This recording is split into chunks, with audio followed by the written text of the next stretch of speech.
Hello everyone, welcome to power app full course in Hindi. आज के video में आप सीखोगे कि आप रिस्पॉन्सिव स्क्रीन डिजाइन कैसे बनाते हो। वीडियो में आगे बढ़ने से पहले लेट मी टेल यू कि आप ये वीडियो में क्या क्या सीखने वाले हो। First, I will tell you why responsive screen, that means responsive screen design की जरूरत क्यों है। Second thing, responsive screen design क्या है। Third thing, I will tell you the practical implementation of designing responsive screen. And last but not the least, I will share you the tips that will help you to design your responsive screen in Power App. So without delay, let's get started. So first of all, let me tell you responsive design करने की ज़रूरत क्यों है। Let's से ये मैंने एक application बनाई है जिसमें मैं first name, last name and any random information user के पास से ले रही हूँ। तो ये एक डिजाइन है। अगर मैं इसको क्लोज करके फिर से रन करूंगी और यहाँ पे मैं कैनवास की साइज करूंगी तो देखो ये प्रॉपर नहीं दिख रही है। अगर मैं इसको फिर से क्लोज करके यहाँ जस्ट 30 साइज करके रन करूंगी और उसको मोबाइल में करूंगी तो ये देखो जो प्रॉपर मुझे दिखनी चाहिए स्क्रीन वैसे नहीं दिख रही है। अगर मैं मोबाइल को ऐसे करूंगी तभी वो मैं चीज प्रॉपर देख पाऊंगी और बाकी की जो इंफॉर्मेशन है वो तो नीचे गायब ही हो गई है। अगर मैं यहाँ पे विंडो साइज में करूंगी तो भी वो अच्छे से दिख रही है पर इतनी अच्छे से नहीं दिख रही है, बटन तो दिख ही नहीं रहा है। सो इस प्रॉब्लम के सोल्यूशन के लिए मुझे अपनी पावर ऐप की जो स्क्रीन डिजाइन कर रही हूँ वो हमेशा रिस्पॉन्सिव डिजाइन करनी चाहिए। तो रिस्पॉन्सिव डिजाइन से क्या होगा? रिस्पॉन्सिव डिजाइन से मेरा डिवाइस कोई भी हो, टैबलेट हो, डेस्कटॉप हो या विंडो साइज हो, वो मेरी एप्लीकेशन का जो लुक है वो बिगड़ेगा नहीं। सो दैट्स व्हाई मुझे रिस्पॉन्सिव स्क्रीन डिजाइन करने की जरूरत पड़ती है। सो I hope you understand why responsive screen designs are needed. Now second thing, let me tell you कि responsive design exactly क्या है. So responsive design is a type of screen design where Canvas app will not change its UI based on the screen. Let's say अगर आप mobile में use कर रहे हो canvas app तो भी आप उतनी ही सरल तरीके से यूज कर पाओगे। अगर आप टैबलेट में यूज कर रहे हो तो भी आप उतने इजी वे में यूज कर पाओगे और अगर आप अपने कंप्यूटर की स्क्रीन पे वो एप्लीकेशन यूज कर रहे हो फिर भी आप उसी इजीनेस के साथ एप्लीकेशन को यूज कर पाओगे। तो जो यूआई का जो लुक एंड फील है वो डिवाइस के हिसाब से एडजस्ट हो जाएगा। So I hope you understand what is responsive screen design. Now let me tell you the third thing कि responsive screen design Power App में कैसे बनाते हैं। So सबसे पहले आप जब न्यू स्क्रीन लेते हो तो यहाँ पे आपको डिफरेंट तरीके के ऑप्शन दिखाई देते हैं। तो वो ऑप्शन में से ब्लैंक स्क्रीन अगर लेते हो तो आपको उसके अंदर कंटेनर रखने होते हैं। अगर आप ये रेडीमेड स्क्रीन लेते हो तो वो ऑलरेडी रिस्पॉन्सिव तरीके से डिजाइन की गई है। So let me first show you कि रेडीमेड स्क्रीन को कैसे टेस्ट करते हैं वो रिस्पॉन्सिव है या नहीं।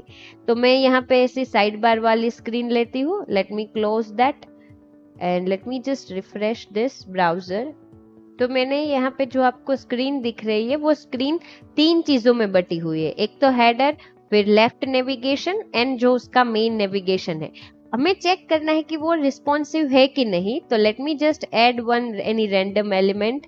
लेट्स से मैं यहाँ पे एक बटन ऐड कर रही हूँ, यहाँ पे एक बटन ऐड कर रही हूँ और यहाँ पे एक बटन ऐड कर रही हूँ। अभी देखो मैं उसको सेव करके रन करूंगी तो मेरा डिवाइस की जो साइज होगी उस हिसाब से उसकी डिजाइन दिखेगी। तो ये देखो विंडो साइज है। फिर मैं उसको कैनवास में करती हूँ तो इस तरीके से एडजस्ट हो गया। फिर मैं उसको मोबाइल में कन्वर्ट करती हूँ तो देखो स्क्रीन है वो अपने हिसाब से सिलेक्ट हो गई। फिर यहाँ पे मैं उसका ओरिएंटेशन चेंज करती हूँ तो देखो स्क्रीन उस हिसाब से आइकन या बटन जो भी मैंने रखा है वो उस तरीके से डिस्प्ले करता है। तो यहाँ पे पावर ऐप में अगर आप न्यू स्क्रीन ले रहे हो तो सारी स्क्रीन की रेडीमेड डिजाइन है वो रिस्पॉन्सिव है। अगर ये चीज आपको नहीं दिखाई दे रही है आपके पावर ऐप में तो आपको एक सेटिंग्स में चेंज करना होगा। So you need to click on this 3 dots, go to the settings and click on the display और यहाँ पे sorry not display but updates में जाके ये मॉडर्न कंट्रोल एंड थीम से उसको स्विच ऑन करना होगा। आपका बाय डिफॉल्ट ये स्विच ऑफ होगा, तो आपको ये सबसे पहले यहाँ स्विच ऑन करना है। फिर आपको जनरल में जाना है और फिर आपको डिस्प्ले में जाना है और उसमें स्केल टू फिट वो इनेबल होगा, उसको आपको डिसेबल करना है। अगर वो इनेबल है तो लेट मी शो यू कि क्या प्रॉब्लम आएगा।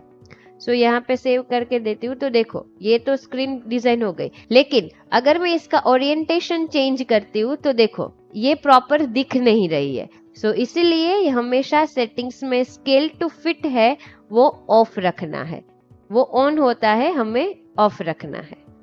ओके, तो इस तरीके से आप अपनी रिस्पॉन्सिव स्क्रीन डिजाइन कर सकते हो जो ऑलरेडी ब्लूप्रिंट दी गई है। अगर आपको from the scratch responsive design बनानी है तो आपको पहले तो ब्लैंक स्क्रीन लेनी है, फिर डायरेक्टली उसके ऊपर डिजाइनिंग स्टार्ट नहीं करना है।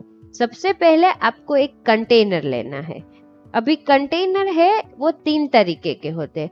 First is a blank container, second is a horizontal container. Blank container में आप कंट्रोल को अपने हिसाब से अलाइन कर सकते हो, लेकिन यहाँ हॉरिजॉन्टल कंटेनर में आप जो कंट्रोल लोगे वो ऑटोमेटिकली हॉरिजॉन्टल अलाइन होंगे, that is side by side. फिर एक है वर्टिकल कंटेनर। वर्टिकल कंटेनर में जो भी आप कंट्रोल लोगे जो वो वर्टिकली ऑटोमेटिकली अलाइन हो जाएंगे जैसे जैसे आप ऐड करते जाओगे। तो मुझे लेट्स से एक लॉगिन स्क्रीन बनानी है, तो मैं हॉरिजॉन्टल कंटेंट नहीं प्रेफर करूंगी, मैं वर्टिकल कंटेंट प्रेफर करूंगी। Let me take that. फिर यहाँ पे ये कंटेनर की एक्स और वाई पोजीशन को सेट करना है 0 0। तो यहाँ पे एक्स में जाके 0, फिर वाई में जाके 0, फिर उसकी हाइट और विड्थ है वो पेरेंट की हाइट और विड्थ के हिसाब से सेट करना है। तो let me go to the width और write parent dot width inside this formula bar. Width automatically जो स्क्रीन की विड्थ होगी उस हिसाब से एडजस्ट हो जाएगी। देन हाइट भी उस तरीके से मुझे सेट करनी है, let's set parent dot height, तो हाइट हो गई। Now inside that I need to add controls. यहाँ डायरेक्टली आप क्लिक करोगे और आपको कंट्रोल ऐड करने की फैसिलिटी है। दूसरी तरीके से ये है कि आपने ये कंटेनर बनाया है उसके ऊपर क्लिक करना है और फिर लेट्स से मुझे एक टेक्स्ट इनपुट लेना है, तो I will select text input और ये प्रीव्यू वाला भी ले सकती हूँ और ये टेक्स्ट इनपुट क्लासिक है वो ले सकती हूँ। फिर आप इसके ऊपर यहाँ पे किस जाओगे तो वो आप कंट्रोल को मूव नहीं कर पाओगे, वो फ्रीज होते हैं। उसको मूव करने के लिए आपको प्रॉपर्टी का यूज करना पड़ेगा। तो सबसे पहले मुझे लॉगिन स्क्रीन बनाने के लिए 3 कंट्रोल चाहिए, 2 टेक्स्ट बॉक्स और एक बटन। तो let me add a second text box. मैं क्लासिक कंट्रोल ही अभी ले रही हूँ। टेक्स्ट इनपुट, तो देखो वो ऑटोमेटिकली वर्टिकल अलाइन होता है, उसके नेक्स्ट में नहीं रखता है। क्यों? क्योंकि हमने वर्टिकल कंटेनर लिया है। फिर मुझे एक बटन ऐड करना है, let me add classic button. अभी देखो ये जो है वो extremely left hand side top में है, मुझे उसको सेंटर में लाना है, तो मैं डायरेक्टली यहाँ ड्रैग नहीं कर सकती। मुझे कंटेनर में जाना है, फिर यहाँ पे प्रॉपर्टी विंडो ओपन करनी है। फिर प्रॉपर्टी विंडो में से देखो यहाँ पे जस्टिफाई है, मतलब वर्टिकली कैसे जस्टिफाई करना है। तो मुझे यहाँ पे उसको लेट से सेंटर अलाइन करना है, तो ये सेंटर हो गया। फिर लेट से मुझे उसको इस तरीके से करूंगी तो देखो हर कंट्रोल के बीच में इक्वल स्पेस हो गई, बट ये मुझे नहीं रखनी है, मैं इसको ऐसे ही रख रही हूँ। देन अलाइन, ये तो वर्टिकल अलाइनमेंट हो गया। फिर उसको हॉरिजॉन्टली भी मुझे at the centre of screen रखना है, तो मैंने यहाँ कर दिया। फिर अभी ये कंट्रोल है वो बहुत एकदम से चिपक गए हैं, तो उसको मुझे प्रॉपर हर एक कंट्रोल के बाद प्रॉपर स्पेस चाहिए। तो यहाँ पे एक गैप है, उसको मुझे लेट्स से मैं उसको 20 कर देती हूँ, तो हर एक कंट्रोल के बीच में 20 पिक्सल का गैप हो जाएगा और वो सेंटर अलाइन अपने हिसाब से हो जाएगा। फिर यहाँ पे रैप ऑन, मतलब कि लेट्स से कोई कंटेनर है ओवरफ्लो हो रहा है कंट्रोल में, तो वो ऑटोमेटिकली रैप अगर ऑन है तो उस हिसाब से हो जाएगा। फिर आपको साइज, फिर वो कंटेनर का कलर, बॉर्डर की रेडियस, जिस तरीके से भी आपको सेट करनी है। लेट्स से बॉर्डर की रेडियस में रखती हूँ 20, मतलब राउंडेड कॉर्नर बॉर्डर हो जाएगी। और लेट्स से बॉर्डर है उसकी साइज में रखती हूँ 10, और लेट्स से सेव करते हो, रन करते हैं, तो देखो ये कंटेनर जो है वो इस साइड का। फिर मैं यहाँ पे करती हूँ तो देखो उस तरीके से ये ब्लैक बॉर्डर है, एक्चुअली आपको एग्जैक्टली नहीं दिख रही है, तो let me change the border colour so you will see it properly. तो देखो फिर मैं उसको ओरिएंटेशन चेंज करती हूँ तो सेंटर में ही रहता है। फिर मैं लेट से उसको आईफोन या कोई भी फोन की साइज सिलेक्ट करती हूँ, या मैं टैबलेट का कोई साइज सिलेक्ट करती हूँ, तो वो अपने हिसाब से सेंटर अलाइन हो जाएगा। फिर मैं अगर उसका चेंज करती हूँ ओरिएंटेशन, तो भी देखो जो टेक्स्ट बॉक्स है वो हिल नहीं रहा, वो एट द सेंटर ही है। फिर मैं लेट से यहाँ से यहाँ से मैं विंडो साइज में करती हूँ, तो वो प्रॉपर उस तरीके से बॉर्डर असाइन हो जाएगी और सेंटर होगा। तो इस तरीके से आप अपने हिसाब से कंटेनर लेके उसमें कंट्रोल रख के स्क्रीन को रिस्पॉन्सिव बना सकते हो। कहीं जो हमने पहली वाली स्क्रीन ली थी, आप उसको एक्सपांड करोगे तो ये एक मेन कंटेनर है, उसके अंदर एक छोटा कंटेनर लिया है जो हेडर का है, फिर एक बॉटम कंटेनर है जिसके वो बॉटम कंटेनर उसने हॉरिजॉन्टल लिया है, और वो बॉटम कंटेनर में दो और कंटेनर डाले हैं, that is one side bar container and one another is main container जो वर्टिकली लिया है। तो आपको कंटेनर में कैसे कंट्रोल को अलाइन करना है उस हिसाब से आप या हॉरिजॉन्टल कंटेनर ले सकते हैं या वर्टिकल कंटेनर ले सकते हैं। और हमेशा याद रखिए कंटेनर लो उसमें उस हिसाब से उसकी हाइट और विड्थ कभी भी मैन्युअली सेट मत करो, आपको उसकी हाइट और विड्थ पेरेंट की हाइट और विड्थ के हिसाब से सेट करना है। फिर दूसरी चीज मैं ये बताती हूँ, यहाँ पे let me just take new screen और मैं उसके अंदर एक कंटेनर ले रही हूँ। लेट्स से इस बार मैं यहाँ पे हॉरिजॉन्टल कंटेनर ले रही हूँ, और यहाँ पे उसकी हाइट और विड्थ भी मैं पेरेंट की हाइट और विड्थ सेट कर रही हूँ। Late me just do it quickly.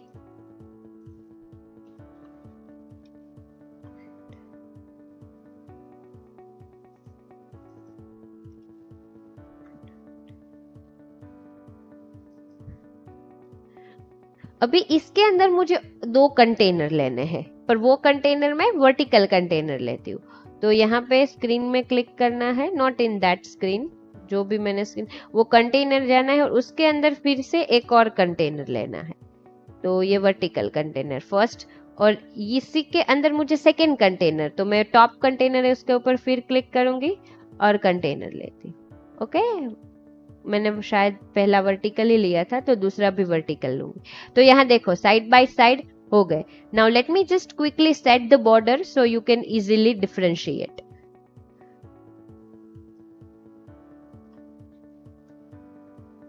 तो देखो ये कंटेनर दोनों अलग अलग है। अभी देखो इस कंटेनर के बीच में मुझे गैप रखना है, तो मैं इस कंटेनर को सिलेक्ट नहीं करूंगी। जो ये दो कंटेनर का पेरेंट कंटेनर है इसके ऊपर जाके मैं लेट्स से 10 कर दूंगी। तो ये दो कंटेनर के बीच में 10 या 20 या फुल लेट से 30 पिक्सल का गैप रखना है, तो उस हिसाब से।